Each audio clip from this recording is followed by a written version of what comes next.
I'm really good at one thing: weight loss. For the last 10 years, I have helped hundreds of people lose weight fast, feel incredible in their bodies, and most importantly, actually keep that weight off long term. People now ask me every single day to help them, and my advice has been featured in leading media outlets around the world. But today I'm giving it to you for free right here in this video. And if we haven't met before, I'm Maria and I'm a registered dietitian. So I have all of the formal qualifications, but more importantly, I have refined approaches based on what I have seen works in real life scenarios. And I post new videos every single week, so if weight loss is a goal of yours, I would recommend subscribing.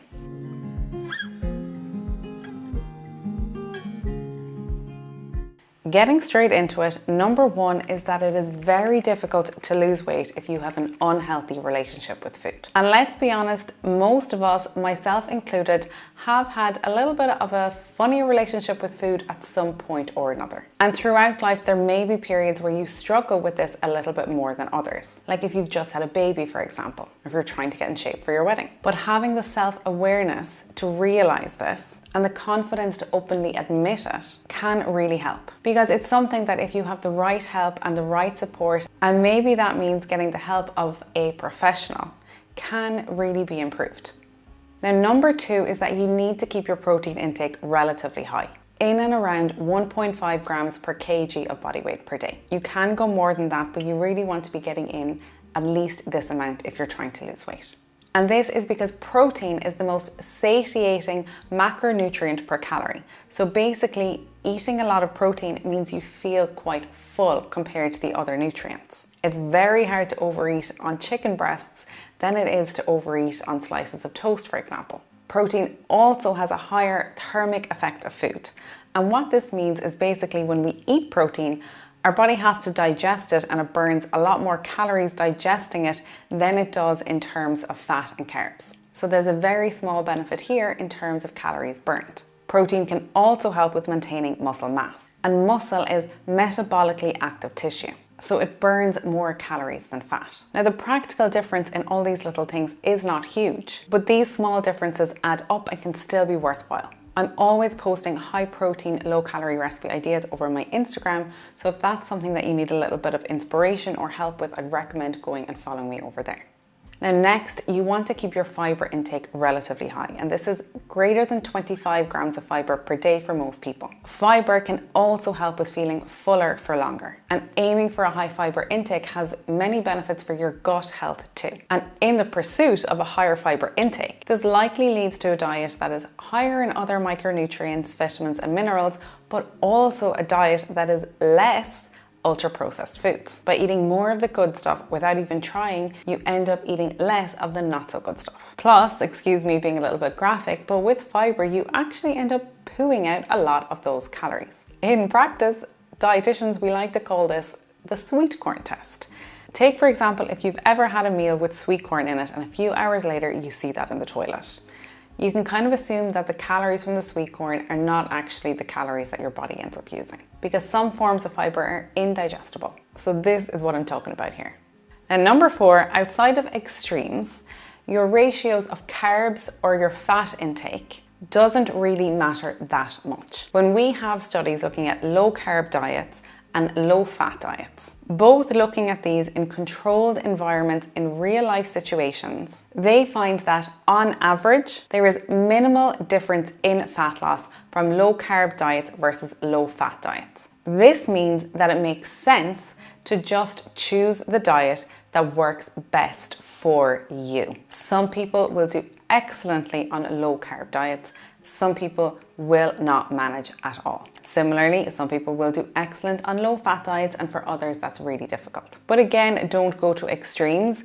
Cutting out too much fat or cutting out too much carbs isn't going to be good for you. For example, we all need a certain amount of fat daily for our hormonal health. This is around 0.6 to 1 gram of fat per kg of body weight per day. Or if you go by pounds, it's about 0.3 to 0.4 grams of fat per pound.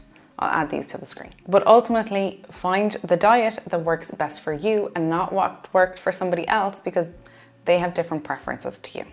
Now, my next point is that since the carb or the fat breakdown doesn't matter too much, the most important thing to focus on is the overall amount of calories that you consume daily and just making sure that you're getting in enough protein. We know that a calorie deficit, or eating a little bit less than what your body needs, that is required for fat loss. So the name of the game is finding the best way for you, not what anyone else, for you to stay within that deficit. But then that protein intake, making sure you're nailing that, will help with your muscle retention and your satiety. So it makes sense to prioritize that too. So even if you have a preference for low carb or low fat, this knowledge will allow you to adjust based on what each day presents you with. Now, my next point is so obvious, but sometimes you just need to be told it 100 times, even me too, but it's to drink a decent amount of water. Being well hydrated is generally a good idea. You will just generally feel better, but drinking enough water can help with your satiety too, because sometimes we think we're hungry when we are in fact thirsty. And as obvious as it is, the best way to do this is to just have a bottle of water beside you at all times. Do what you need to do to make that easier. Buy yourself a really nice bottle. Add a little bit of flavoring to it. Whatever helps you, but having that bottle with you at all times will make it so much easier to drink that water. Now, my next point is equally as important, but often overlooked, and that is getting good sleep and prioritizing your sleep. There are so many reasons for this, but it really helps with cravings. If you don't get enough sleep, your body will seek out energy in other ways, and one of the most obvious ways for your body to get energy is through food. So you want to be getting your energy from sleep as much as possible. You will also just generally feel better, feel more motivated to stay with your goals, and be in a better headspace, which will make eating healthier and exercising so much easier. Now, my next point is all about meal frequency, because people always ask me, how many times a day should I be eating? Should I not be snacking? Should I only be having 3 meals a day? And what I would say is that meal frequency doesn't necessarily matter for fat loss, but it does make sense to try and find the meal frequency that makes you feel at your best. There is nothing magical about eating 6 small meals a day and that approach is going to speed up your metabolism. That's not true. And intermittent fasting isn't going to work any magical way either. When calories are matched, results always come out similarly, whether that's eating within an 8-hour window or eating throughout the day. So instead, what matters more is focusing on an approach that works best for your lifestyle. You need to think about your work schedule, your other commitments. If you can actually reduce the amount of meals that you have or snacks that you have in a day without feeling miserable, and it's something that you can sustain. It's all about what will work for your lifestyle. For me, for example, there is no way I could fast in the mornings because I need to eat in the morning. I'm hungry, and if I don't eat, I won't be able to get any of my work done because I will just be too hungry. Similarly, my next point is that in most cases, if you front load or back load your calories too much, this could increase the risk of unintentional overeating. So spreading out your meals and your snacks more evenly throughout the day often tends to work better. Because if you let yourself get too hungry, that is when you may overeat. Obvious, but not so obvious. Now, while some people do find intermittent fasting or having certain windows may be beneficial for them, which is great, it doesn't work for everybody. For example, if you try to not eat too much at breakfast and lunch, and then you allow yourself to eat more in the evening, you might just end up eating a lot more. So letting yourself go too hungry can mean that you lose a lot of control. So if you find yourself struggling with unintentional overeating, it might be worth adjusting how you distribute your food throughout the day.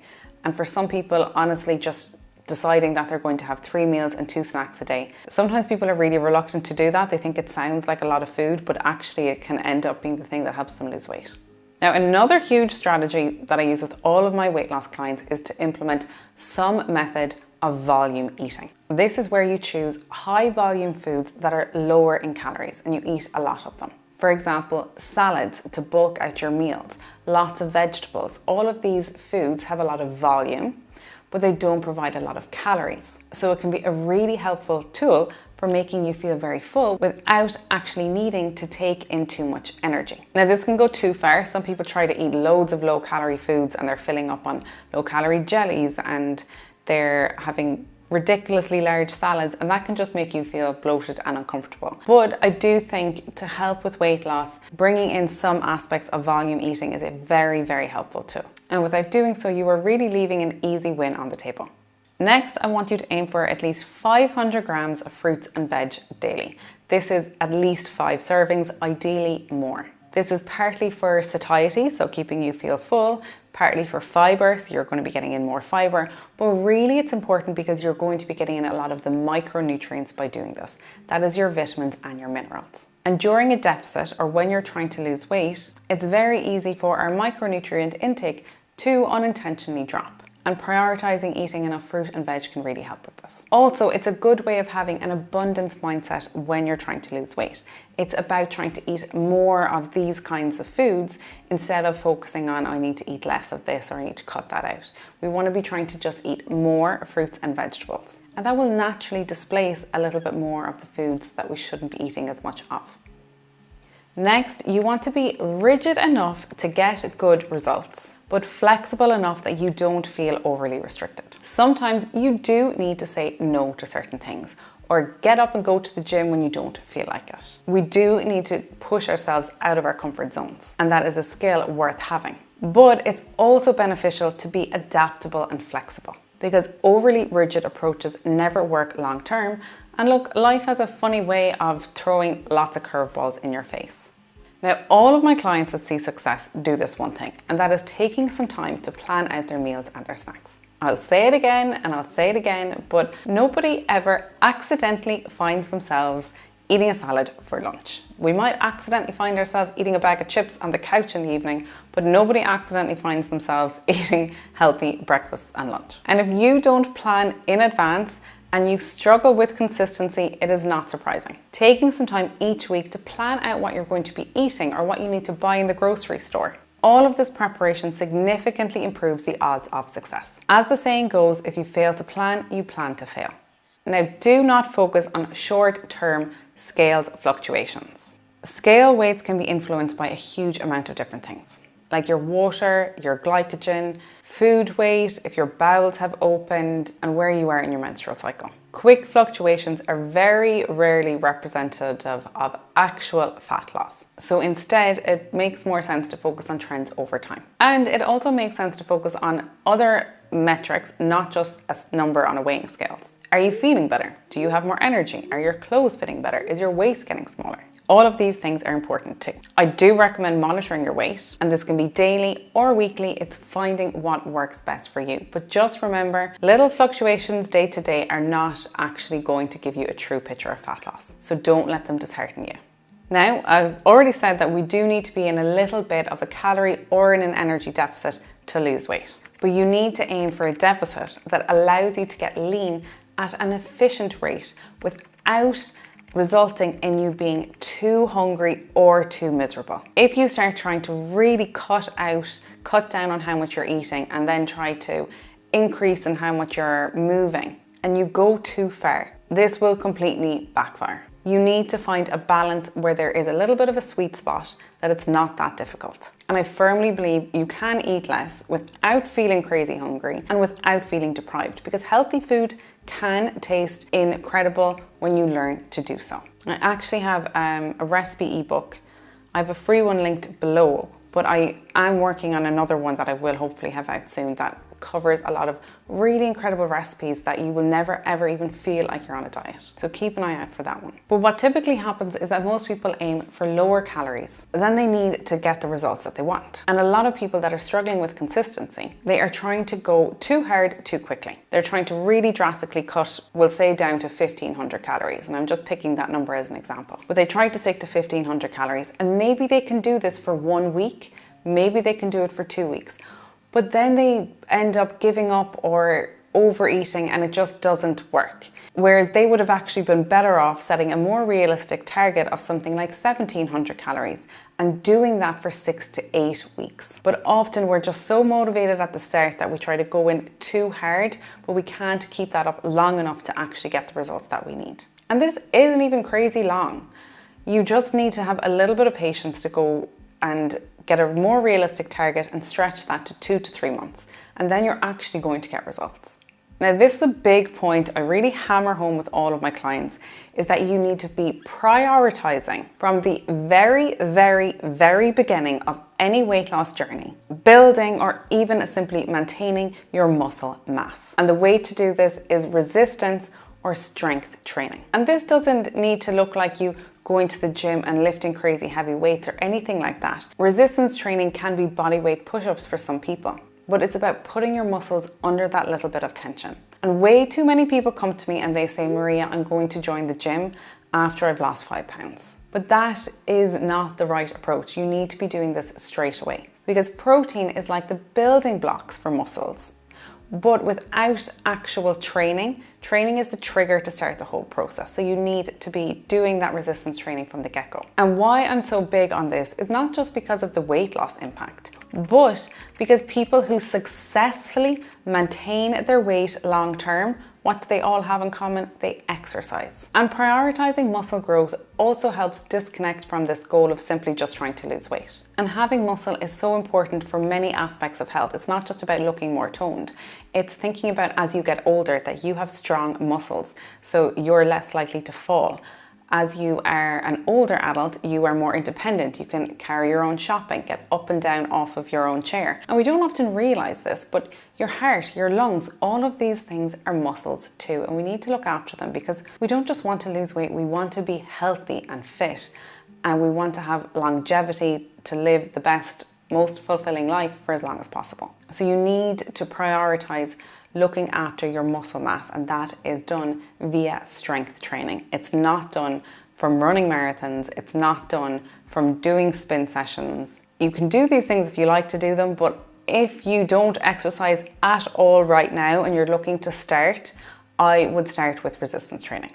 And this brings me on to my next tip. A lot of us think about cardio when it comes to weight loss, like running, cycling, the HIIT sessions, all of these things. And cardio is good for your heart health. I'm not saying that you shouldn't do it. And if it's something that you like, you should continue to do it. But if you find it hard in general to exercise, what you should focus on, which is a lot more realistic, it's kind of easier to get started with, is just focusing on your steps. How many steps you do every day. If right now you only do 3,000 steps, try to bring it up to 4,000, 5,000. Once you get there, maybe bring it up a little bit further. But steps are really important when it comes to weight loss and maintaining a healthy weight, because it's all of these little daily activities that we do that are more important than if you were to do a 45-minute HIIT session, but then you sat on the couch for the end of the day. So when it comes to exercise, you want to be doing your resistance training 2 to 3 times a week ideally, and after that, just looking at how much you move day to day, so your steps. Now, another strategy that I might use with some of my weight loss clients is, if they are really enjoying their strength training, is to prioritize getting your carbohydrate foods around your strength training sessions. If you try to go to the gym in the morning fasted, you're going to feel underfueled, you're going to feel miserable, you're not going to enjoy the workout. So where you can, try to have some carbohydrates before an exercise session. That way you will probably enjoy it more, plus you'll have more energy, so you'll get more out of the session.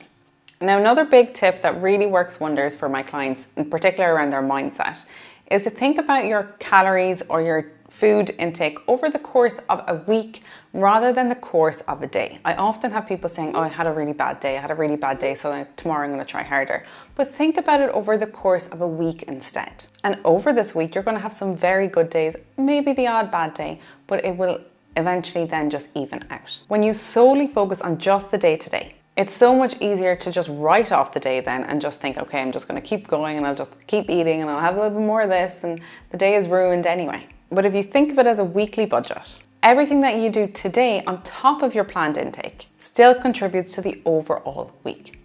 Now, one of the best skills to develop on your weight loss journey is that when you go slightly off plan, you don't just say screw it and go completely off plan. You take the next opportunity to get right back on it, because going slightly off plan is not a big deal. If you have a slice of cake at a birthday party, or if you eat a little bit more than you plan to, that's fine. Small deviations will still likely leave room for you to make progress. But it's when you keep building on them and just saying screw it, that's when things go out of hand. This sounds quite simple, but it is a really hard thing for people to finally grasp. And it can be the difference from all of your weight loss attempts in the past not working to this one finally working. We all make mistakes, but it's how you react to those mistakes that makes the difference. Now, lastly is the 80-20 approach. It really is solid and many of us have heard of it before, but we want to aim for being good, not perfect. Many of us are so focused on having the perfect diet, eating the exact amount of calories every day or hitting our exact amount of protein every day, that when you end up falling short or going slightly over, you feel like a failure, but you're not. And very fortunately, nutrition is one of those things where there really are diminishing returns the closer that you get to perfection. Being 80 to 90% consistent delivers nearly the same results as being 100% perfect, but with way less stress. And being in that 80 to 90% range consistently, this will get you far better results than bouncing between 100% perfection and under 50% when you fall off the wagon. And there we have it, some of my very best tried and tested fat loss tips. Now, if you have any fat loss tip that I did not cover today that you think would really help somebody, please comment below. I would really love to hear it, and I'm sure there's many other people that would benefit from it too. We all want to help each other. And as a thank you for watching, I have a free recipe ebook which I will leave linked in the description box below. And as always, if there's any other video that you would like me to make or something you need a little bit more help with, just comment below and I will make sure to add that to a future video. As always, thank you very much for watching. Stay happy and stay healthy, and I will see you again next week. Thanks for watching.